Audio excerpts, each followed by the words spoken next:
They are in prison, but that didn't strip them of their right to vote. More than 800 persons deprived of liberty or PDL were allowed to vote inside the new Bilibid prison.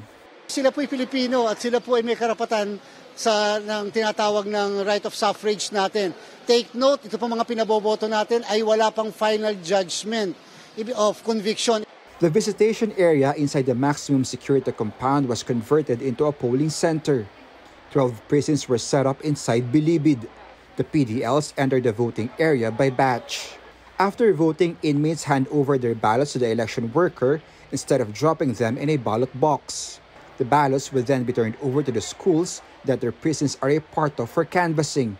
Bilibid is under Barangay Poblacion in Muntinlupa City. Okay naman po, naipahayag po yung aming karapatan. Nakagawa po kami ng mabuti.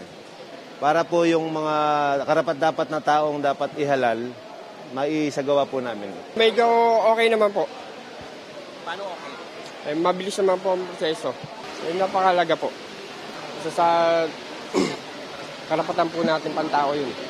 Yung iba, kilala ko sa apelido. Yung iba naman, parang na lang.